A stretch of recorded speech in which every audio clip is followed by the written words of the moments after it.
सपा के राष्ट्रीय अध्यक्ष अखिलेश यादव पहुंचे। उन्होंने ज्ञानवापी मुद्दे पर बोलते हुए कहा कि भाजपा जानबूझकर ऐसे मामले उठा रही है और इस तरह के मामलों को नहीं उठाया जाना चाहिए।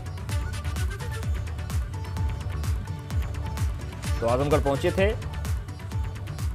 और अखिलेश यादव और वहां पर ज्ञानवापी के मसले पर उन्होंने बयान दिया। उन्होंने कहा कि ये मसले ऐसे हैं जो भाजपा जानबूझकर उठाती है, लेकिन ऐसे मसलों को उठाया नहीं जाना चाहिए। बूझ करके मसले को उठा रहे हैं। संविधान और सुप्रीम कोर्ट के तमाम फैसले पुराने हैं, जिनको देख करके ये कहा जा सकता है कि इस तरह का विवाद नहीं उठाना चाहिए, इस तरह की चीज़ें नहीं होनी चाहिए, इस तरह के सर्वे नहीं होने चाहिए मस्जिद पर। और आपको जानकारी होनी चाहिए कि जब मैं बनारस गया था तो मुझसे पूछा गया था, तो मैंने जवाब दिया।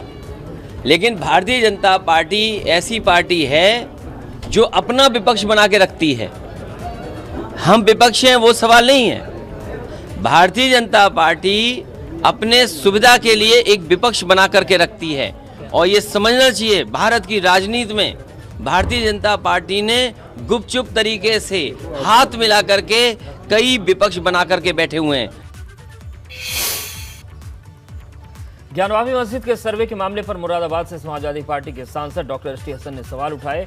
एस टी हसन ने कहा कि देश को कमजोर करने की साजिश हो रही है। मस्जिदों को लेकर के तमाम नए विवाद आ रहे हैं और ज्ञानवापी मस्जिद का मुद्दा जो है वो सुर्खियों में छाया हुआ है। इस पर बात करने के लिए हमारे साथ मुरादाबाद से समाजवादी पार्टी के सांसद डॉक्टर एस टी हसन साहब हैं। हसन साहब, ज्ञानवापी मस्जिद का जो मामला है उसमें अब सर्वे में हिंदू पक्ष का ये दावा है कि जहां वज़ू खाना है वहां पर शिवलिंग मिल गया है और कोर्ट ने भी आदेश दे दिए कि उस इलाके को सील कर दिया जाए। क्या कहना चाहेंगे? देखिए, हम जिस देश में रहते हैं वो गंगा जमनी तहजीब का देश है, प्यार मोहब्बत का देश है। हम हज़ारों साल से साथ रहते आए हैं और साथ रहते रहेंगे। हमारा प्यार मोहब्बत, हमारी तहजीब को कोई ख़त्म नहीं कर सकता। ये टेम्परेरी चीज़ें हैं। अगर देश को डिस्टेबलाइज़ करने के लिए जो हालात इस वक्त देश में पैदा किए जा रहे हैं, कभी हिजाब आता है, कभी हलाल गोश्त आता है, कभी और बहुत सी चीज़ें हो रही, कभी मस्जिदों का है, तमाम हिंदुस्तान में ऐसी मस्जिदें, तो ये डिस्टेबलाइज़ करने की साजिश है। ये सरकारों का काम है कि इस चीज़ को देखें कि हिंदुस्तान को कौन कमज़ोर करना चाहता है, हिंदुस्तान को सुपर पावर बनने से कौन रोकना चाहता है। वो लोग जो उनके इशारों पे काम कर रहे हैं, उनके आका कहाँ पर हैं?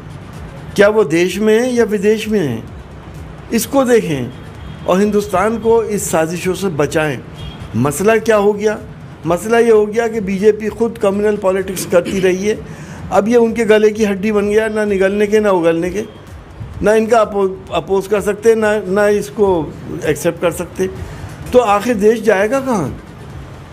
मेरा तो सिर्फ यही कहना है कि इन साजिशों का पर्दाफाश होना चाहिए और हम सबको मिलके एक अजीम हिंदुस्तान बनाने की रास्ते पे चलना पड़ेगा।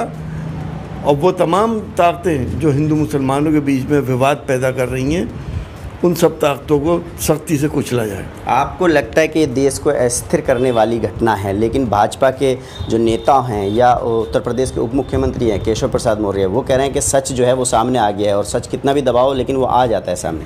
देखिए, क्या सच है क्या सच नहीं है ये कोर्ट तय करेगा। हिंदुस्तान ही नहीं बल्कि पूरी दुनिया इस वक्त देख रही है, इसकी निगाहें हमारे ऊपर,